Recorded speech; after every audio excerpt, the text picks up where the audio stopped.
On va aller en Italie parce qu'il s'en est passé des choses hier. Johan Crochet là, salut Johan. Salut Georges, bonsoir à toutes et à tous. Bon, Johan, alors avant de donner la parole, je vais planter le décor.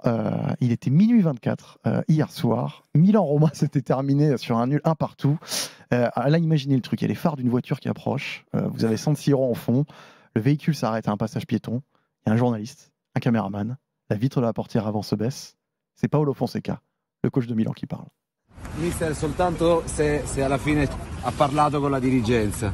Sì, è vero, sono uscendo del Milan. Quanto le dispiace?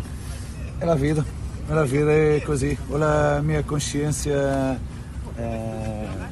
calma perché ho fatto tutto quello che poteva avere. Grazie mille. Vous avez entendu Paolo Fonseca qui a annoncé, qui a répondu à la question du journaliste. Il a dit oui, c'est vrai, je me suis fait renvoyer par Milan, j'ai la conscience tranquille, j'ai fait tout ce que je pouvais. On entendait même le radar dans la voiture, vous savez, le radar des caméras.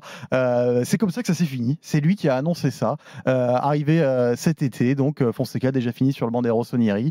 Il a été remercié par les dirigeants après ce nul, remplacé par Sergio Conceição, ça a été officialisé aujourd'hui. Milan est 8e à 8 points du top 4. Johan, ouais, c'est particulier. Ouais, c'est très particulier. Fallait qu'on le narre. Ouais, bien sûr. Et puis tu sais, juste avant, il y a eu aussi l'interview d'après-match au diffuseur. Et on s'attendait tous un peu à ce qu'il y ait au moins un dirigeant qui vienne pour expliquer la situation au club. Parce que le bruit de Fonseca renvoyé est apparu avant même le début du match contre la Roma.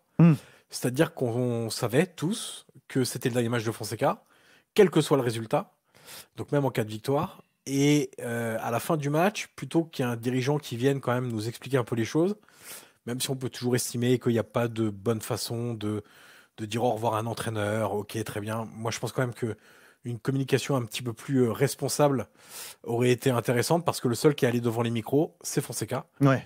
Et en gros, les journalistes et il y avait des consultants aussi de DAZN, ont commencé direct en disant alors, vous continuez ou vous continuez pas? Vous vous sentez encore entraîneur du Milan ou pas? Et je trouve ça assez désagréable pour un entraîneur qui avait sans doute compris ce qui se manigançait dans son dos, de devoir répondre lui à cette question-là, alors que normalement, dans beaucoup de clubs, dans la quasi-majorité des clubs, c'est un dirigeant qui arrive et qui dit bon voilà, c'est terminé avec Paulo Fonseca, on le remercie pour le travail et basta. Ce qui fait que la situation était encore plus étrange, c'est qu'il y a eu cette interview d'après-match, 1 heure après, il y a Fonseca qui l'annonce à Sky, et c'est que aujourd'hui, dans la matinée, en fin de matinée, que Milan annonce via un communiqué officiel. Donc pendant une demi-journée, ce qui était la nuit et début de matinée, il n'y avait que l'interview de Fonseca pour officialiser la chose. Et ça, je trouve que... C'est pas clean. Ouais. Quand tu as un club comme Milan, avec la grandeur de Milan surtout, tu dois faire les choses de manière un peu plus clean. Je pense que c'est le bon mot. Ouais. C'est vrai qu'on a le sentiment, Johan, que la greffe, elle a jamais vraiment pris aussi avec Fonseca, non?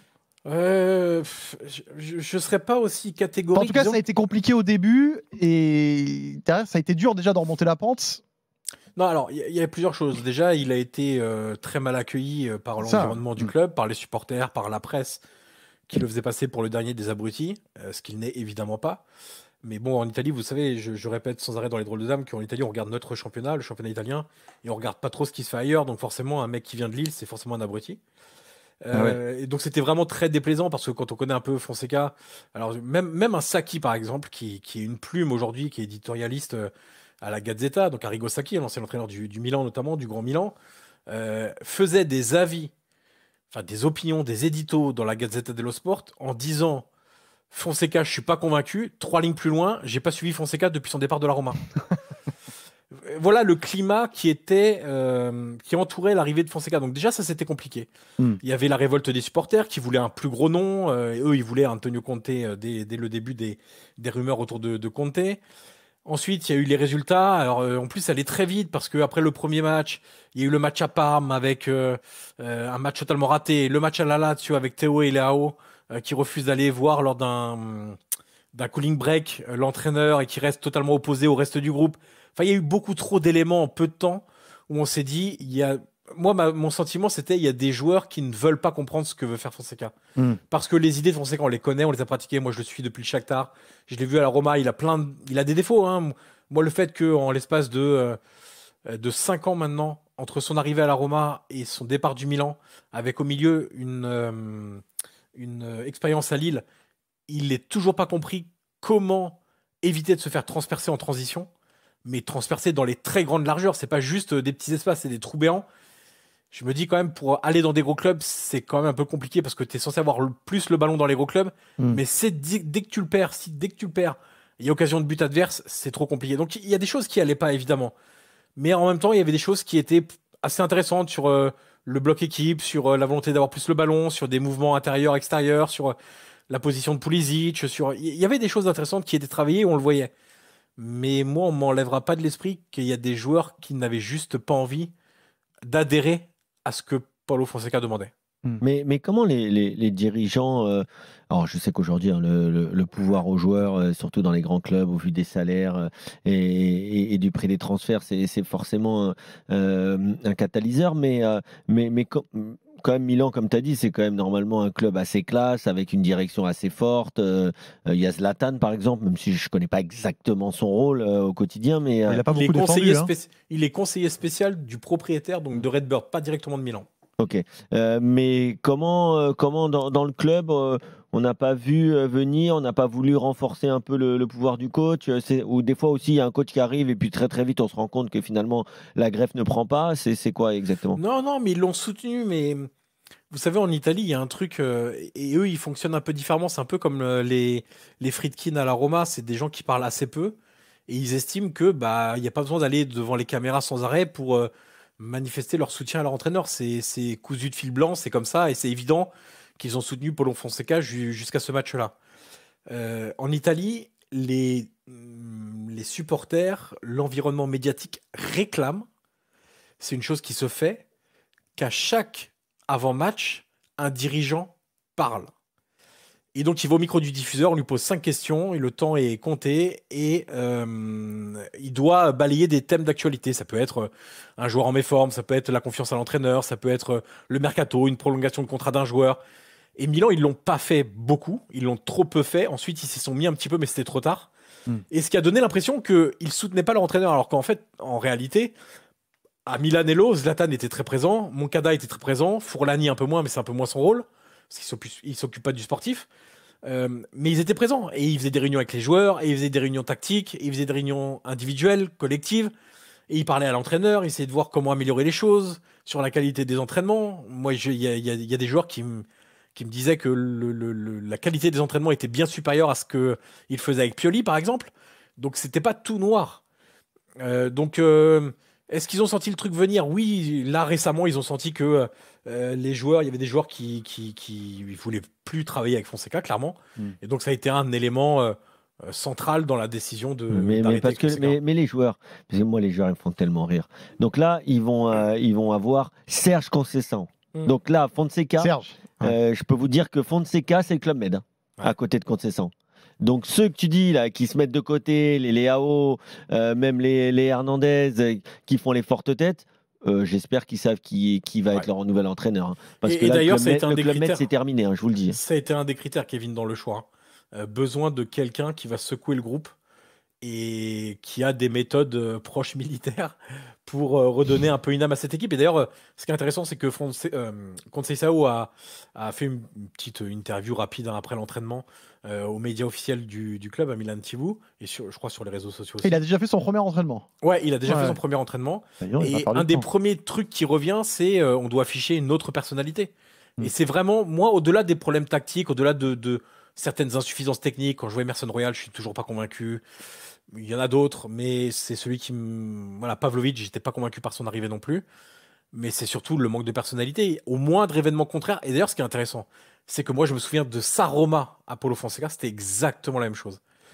Donc, c'est aussi une limite, sans doute, de cet entraîneur-là, qui ne réussit pas à inculquer à ses joueurs une personnalité suffisante pour affronter dans des matchs des moments plus compliqués ou des scores à remonter.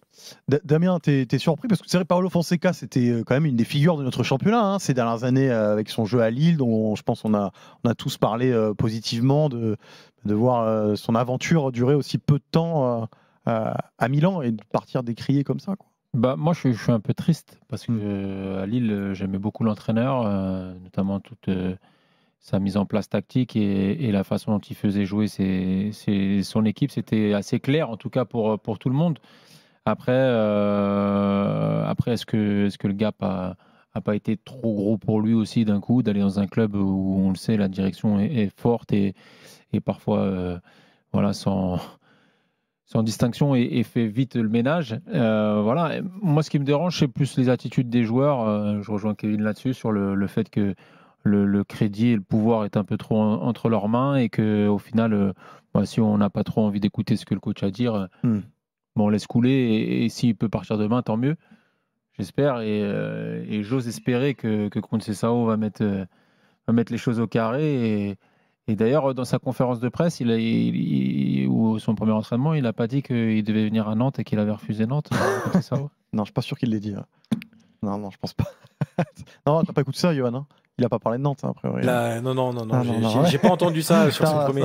Il sera présenté demain à la presse italienne. Rapidement, Johan, Théo Hernandez a joué hier. Il y a un changement de coach là. Qu'est-ce que ça peut amener pour lui, tu penses, dans ce que tu vois? Ça va dépendre de lui, hein, surtout. Hein. Ouais. Parce que Théo, s'il va sur le banc, c'est pas que Fonseca pouvait pas le piffrer. C'est juste qu'il était pas bon. C'est une pure logique sportive. Alors ça fait un peu.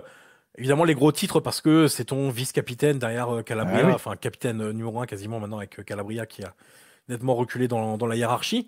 Mais bon, si t'es pas bon, tu n'apportes plus rien offensivement et que tu coûtes des buts défensivement, c'est pas illogique. Tout comme Léao, Rami nous disait à Bruges, enfin à domicile contre Bruges, Léao il marchait. Bah ouais, mais un entraîneur il peut pas supporter ça. Tu peux pas demander à Fonseca de dire ah ouais super Léao t'as marché 64% pour reprendre le terme de Rami et t'as fait une action positive dans le match, mais c'est pas suffisant mon grand, va falloir te bouger. Et c'est sûr qu'avec Conceição, les deux là, Théo et Léao, les mecs ont traîné leur spleen et leur mauvaise volonté un peu sur certains matchs cette saison. Il va falloir Après, je vais te dire comment ça peut se passer avec ce genre de joueurs. Nouvel entraîneur, là ils vont commencer à se regarder dans la glace en mode bon, on a fait partir l'autre ou en tout cas on n'a pas fait grand chose pour le faire rester. Donc là, sur les 3-4 premiers matchs, tu peux retrouver un grand Léao, tu peux retrouver un très bon Théo Hernandez, mais dès que ça va commencer à être difficile, c'est là qu'on va voir les hommes, comme on dit.